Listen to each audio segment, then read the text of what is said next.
नमस्ते। इस वीडियो में हम लोग विजयनगर साम्राज्य के बारे में बात करेंगे, जिसका उदय 1336 ईस्वी में हुआ और 1372 ईस्वी तक ये साम्राज्य दक्षिण साइड में चलता है। इसका विस्तार आप देखेंगे तो कृष्णा नदी और साथ ही तुंगभद्रा नदी के बीच ये विजयनगर साम्राज्य का स्थापना दो भाई हरिहर और बुक्का के द्वारा किया जाता है। इसके स्थापना कैसे हुआ था इसके बारे में हम लोग थोड़ा सा जान लेते हैं। तुगलक वंश के शासक मोहम्मद बिन तुगलक कंपली एक जगह है, वहां पे जब कूच करता है दक्षिण साइड में, तो यहां से दो भाई हरिहर और बुक्का को गिरफ्तार करके यहां से ले जाता है और उसे बंदी बना करके अपने यहाँ रखता है।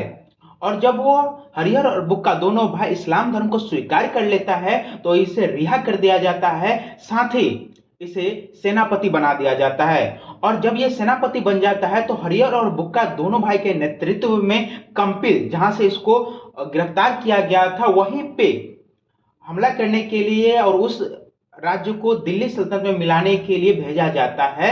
लेकिन वहां पे इसे विद्यारण्य नामक हिंदू संत से मुलाकात होती है और उन्हीं के प्रभाव में आकर यह पुनः हिंदू धर्म को स्वीकार कर लेता है। यानी आप याद रखेंगे, सवाल पूछा जाता है कि हरिहर और बुक्का पुनः हिंदू धर्म को स्वीकार किया था, वो किसका श्रेय जाता है? तो उसका श्रेय जाता है विद्यारण्य नामक संत थे और एक भास्कर भास्कर सायन संत के दीक्षा से इन्होंने पुनः हिंदू धर्म को अपना लिया था।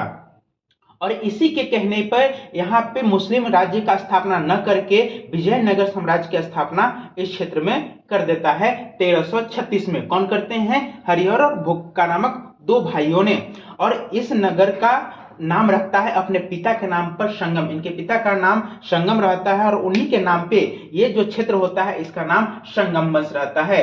विजयनगर पर कुल 4 वंशों ने शासन किया है क्रमिक रूप से, जिसमें से सबसे पहला है संगम वंश जो कि 1336 से लेकर 1485 तक, दूसरा सुलूभ वंश, तीसरा तुलुभ और चौथा अराविडु वंश। इस चारों का क्रम कई बार क्वेश्चन में पूछ देता है, इसलिए इस चारों का क्रम आप याद रखेंगे। सुलूभ, संगम, सुलूभ, तुलुभ और अराविडु। इसका कार्यकाल का समय भी आप याद रखेंगे, 1336 से 1485 तक संगम वंश, उसके बाद 1485 से 1505 तक सुलूभ वंश, 1505 से 1570 तक तुलुभ और 1570 से लेकर के 1672 तक अराविडु वंश विजयनगर साम्राज्य पे शासन करता है।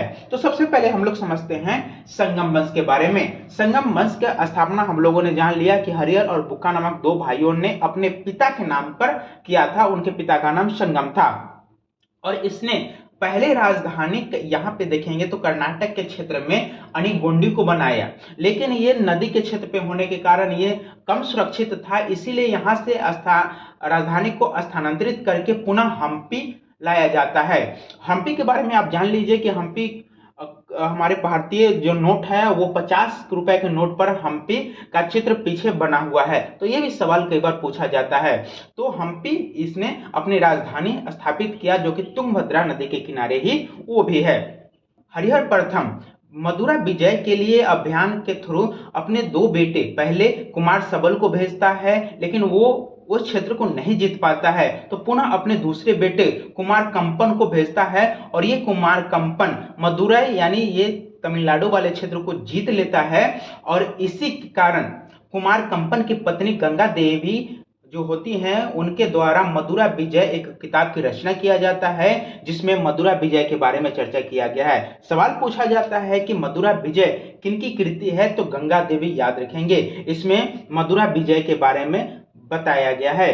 हरिहर प्रथम के बाद में हरिहर के बाद उसी के भाई बुक्का यहाँ के शासक बनते हैं। पीछे जो भी हम लोगों ने आगे जो भी शासक देखेंगे उसमें अधिकांशतः शासक के पुत्र आगे चल के वहां के शासक बनते हैं, लेकिन हरिहर के बाद उसका भाई बुक्का विजयनगर साम्राज्य का शासक बनता है।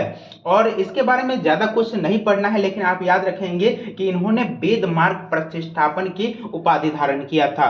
ये इसलिए क्योंकि यहाँ पे दिल्ली उत्तर साइड में आप देखेंगे तो पूरा मुस्लिम साम्राज्य फैला हुआ था और इसने हमेशा इस पे मुस्लिमों का आक्रमण बना रहता था, इसलिए इसने एक अपना वर्चस्व दिखाने के लिए वेद मार्ग प्रतिष्ठापन यानी हिंदू का वर्चस्व दिखाने के लिए वेद मार्ग प्रतिष्ठापन की उपाधि धारण किया। किसने किया? हरिहर प्रथम के भाई बुक्का प्रथम ने।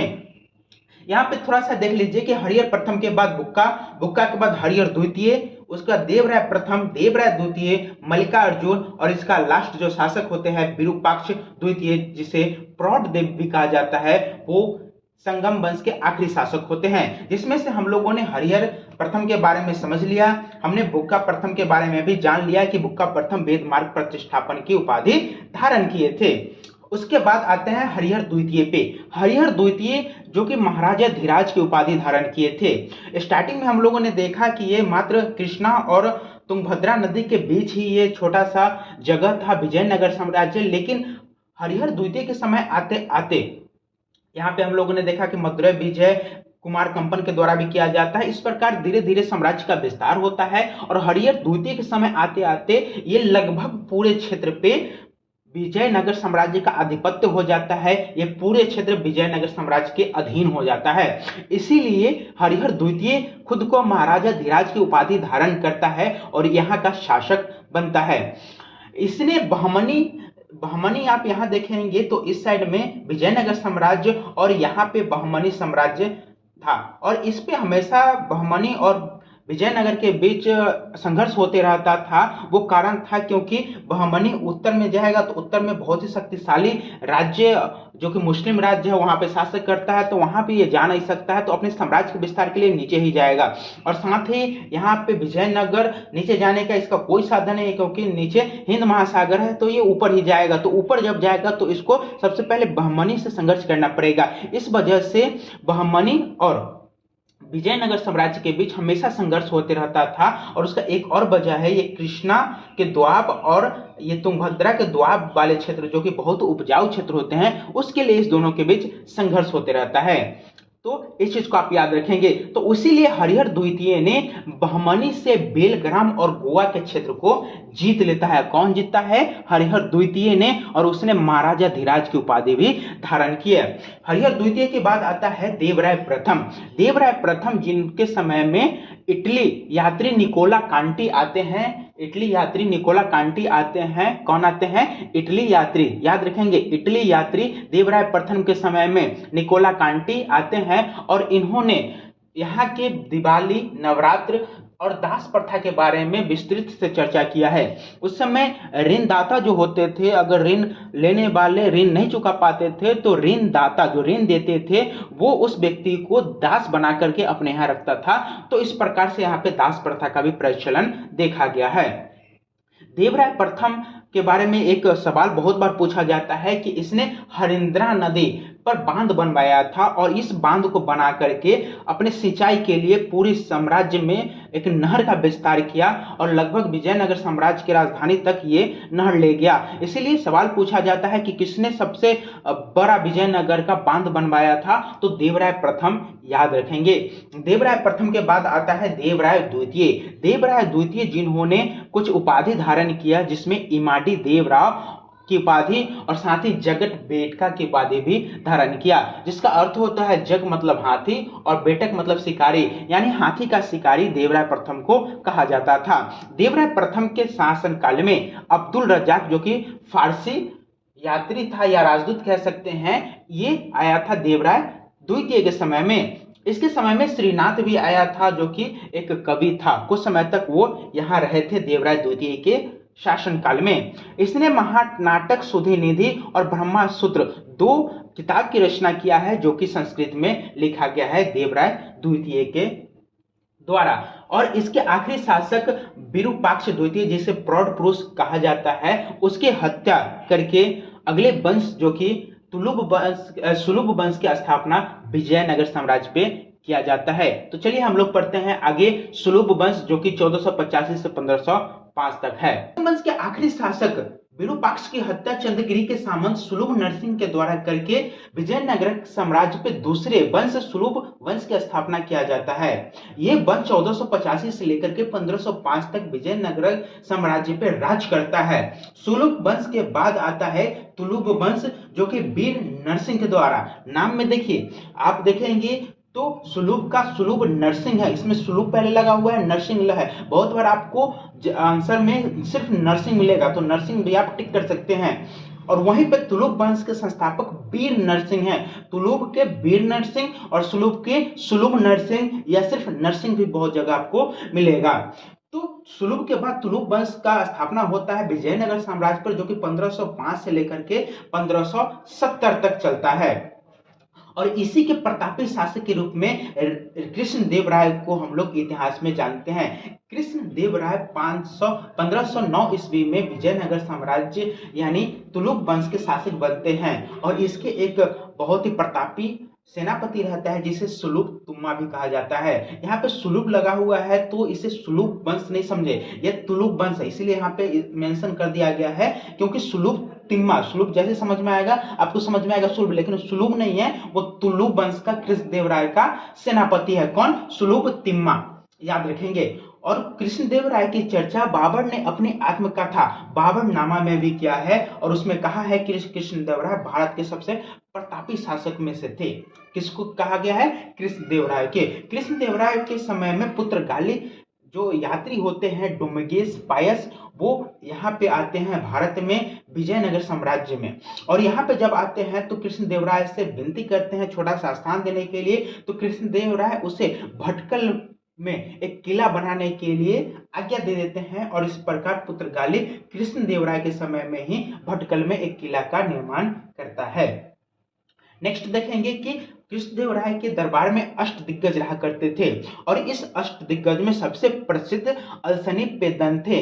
अलसनीपेदन जो हैं वो संस्कृत और तेलुगु के विद्वान थे और इन्हें तेलुगु एवं आंध्र कविता का पितामह कहा जाता है। कृष्णदेव राय के शासनकाल को ही तेलुगु साहित्य का क्लासिक युग भी कहा जाता है। कृष्णदेव राय खुद भी एक कवि थे और उनके द्वारा कुछ रचनाएं की गई हैं, जिसमें से एक तेलुगु में रचना की गई है अमुक्त माल्यार्थ। याद रखें, अमुक्त माल्यार्थ की रचना कृष्णदेव राय के द्वारा किया गया है और ये तेलुगु भाषा में किया गया है। जंबावती कल्याणम और उषा परिणय की रचना संस्कृत भाषा में कृष्णदेव राय के द्वारा किया गया है। इन्होंने कुछ मंदिर का भी निर्माण करवाया, जिसका हजारा राम मंदिर, विठल स्वामी मंदिर, चिदम्बरम, पार्वती, वरदराज और एकांबरनाथ का मंदिर किनके द्वारा बनवाया गया है? कृष्णदेव राय के द्वारा। एक बार और देख लेते हैं, हजारा राम, विठल स्वामी, चिदम्बरम, पार्वती, वरदराज और एकम्बनाथ का मंदिर भी इन्हीं के द्वारा निर्माण कराया गया है। तिरुपति बालाजी का मंदिर है, वहां पे कृष्णदेव राय और उनकी पत्नी चिंता देवी का भी मंदिर है। तो बहुत बार सवाल पूछा जाता है कि तिरुपति मंदिर में कौन से विजयनगर साम्राज्य के शासक का मूर्ति बना हुआ है? तो कृष्णदेव राय और उनकी पत्नी का।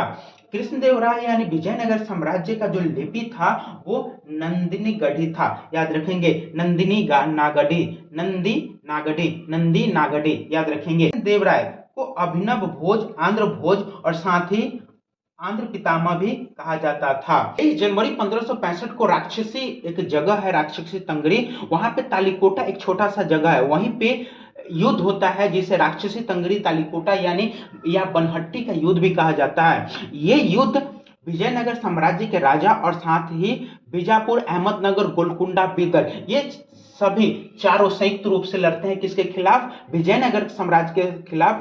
और ये चारों का नेतृत्व करता है अली आदिल शाह और विजयनगर के सेना का नेतृत्व राम राय के द्वारा किया जाता है। इसमें विजयनगर के जो तुलुक वंश के शासक है, इसकी हार हो जाती है सदाशिव की, और हार होने के बाद सदाशिव तिरुमल की सहायता से पेनकुंडा एक जगह है, वहां पे अपना साम्राज्य बना के वहीं पे शासन शुरू करता है और आगे चल के यही तिरुमल की सहायता से, जो कि पेनकुंडा में सदाशिव साम्राज्य की स्थापना करता है, वही तिरुमल के द्वारा पेनकुंडा में वही तिरुमल के द्वारा सदाशिव को 1570 ईस्वी में हरा करके एक नए वंश की शुरुआत किया जाता है जिसे अराविडु वंश कहा जाता है। और ये 1570 से लेकर 1672 तक शासन इसका चलता है विजयनगर साम्राज्य पे।